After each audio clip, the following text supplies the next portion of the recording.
to be a sanctuary, pure and holy, tried and true. It's so important to be able to see people that look like you and practice like you doing these mitzvot. In my experience, it feels like I'm closer and more connected to God.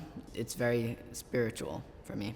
For me, the sacred act of putting on tefillin, of having actual cloth, actual pieces of Torah with words of Torah on them on my body, tell me that my body is sacred and something to be proud of and something that is worthy of God and worthy of Torah. I'm gonna take out my tefillin shel yad, my hand tefillin, make sure that's the right one so we don't skip over a mitzvah.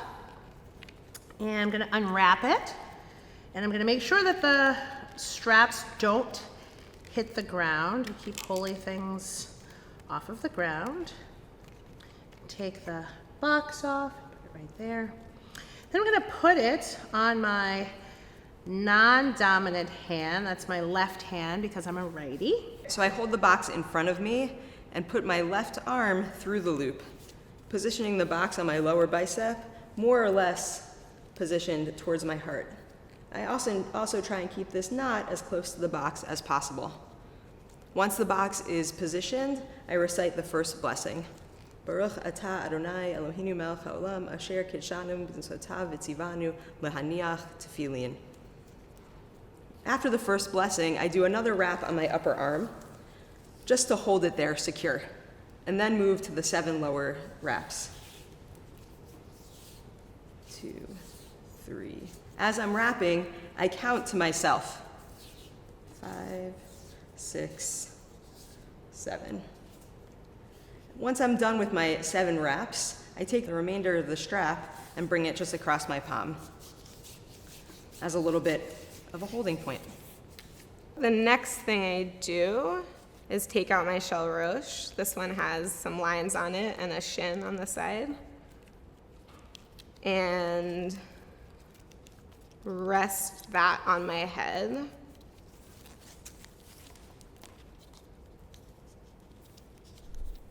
my goodness.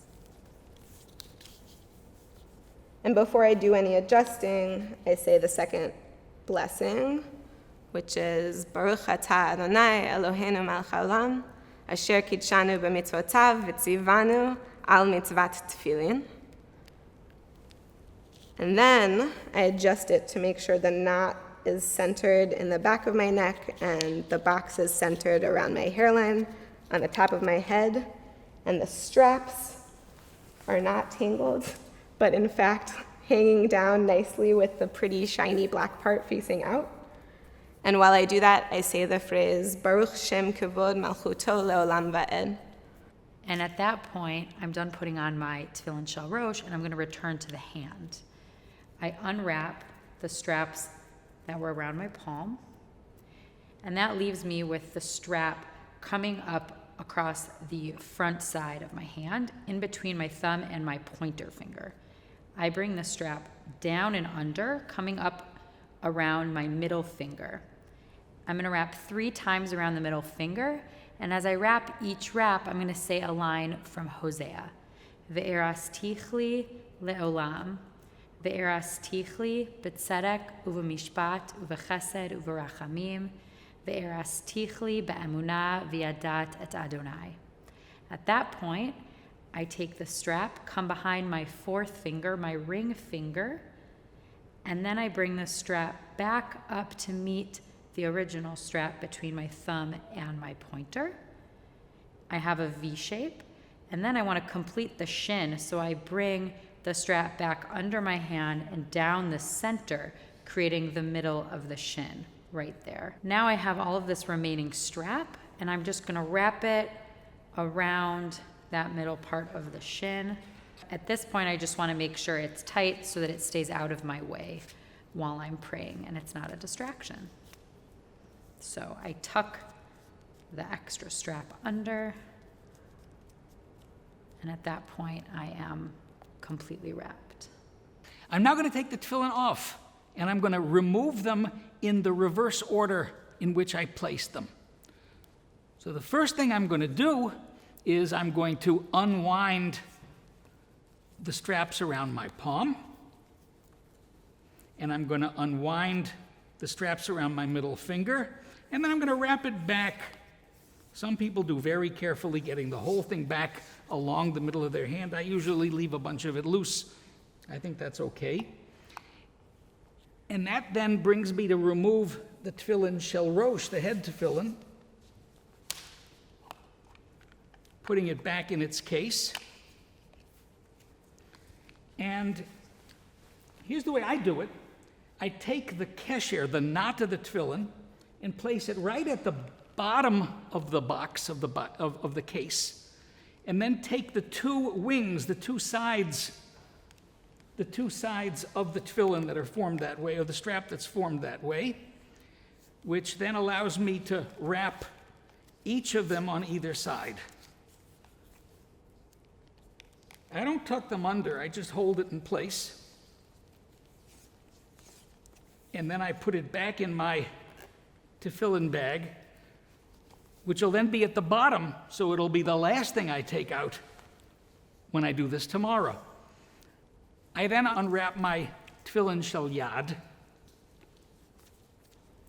and even though it's only been on for a couple of minutes, there can already be seen some marks on my hand, which will last a while. It'll be a reminder for a good part of the day. I'm going to put the shel yad into its box. Again, being careful to make sure that the kesher, the knot, is tight against the box, even when I'm not wearing it. And wrap it halfway. I usually do it about 10 times on one side,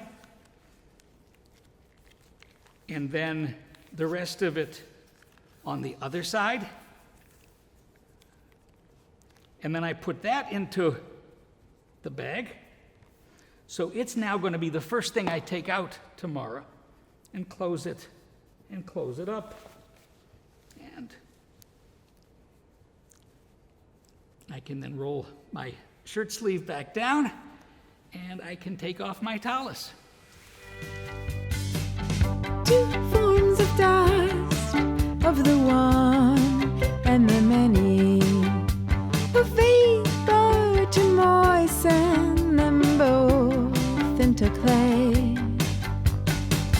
Two hands to form us, to guide us and shape us, until we are ready to walk away.